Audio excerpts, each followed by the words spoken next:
Hi everyone, I am Fiona. In this video, I will show you 4 separate programs and the main touchscreen access core parameters function for the EPS cutting line.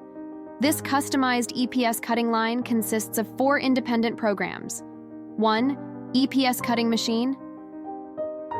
2. 4-side EPS packaging machine. 3. EPS stacking machine. 4. PE film wrapping machine. Each of the 4 programs is independent and located in the 4 separate electric control boxes. Tips: the programs of the 4-side EPS packaging machine and the EPS stacking machine are connected in series with a signal line to a Siemens main screen.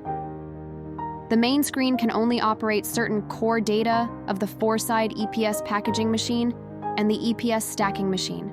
Since the 4-side EPS packaging machine can automatically sense the package's height, it does not need to be operated on the main touchscreen. Currently, the main touchscreen is only set for 2 core parameters of the stacking machine. That is 1. Single layer stacking height. 2. The number of stacking layers. Prior to operating on the main touchscreen, consent is required from the separate program. The PE wrapping film packaging machine program cannot be connected in series with the main screen and needs to be operated separately. For more information about the EPS machine and EPS mold, please contact us by email or mobile phone. We will be happy to answer your questions.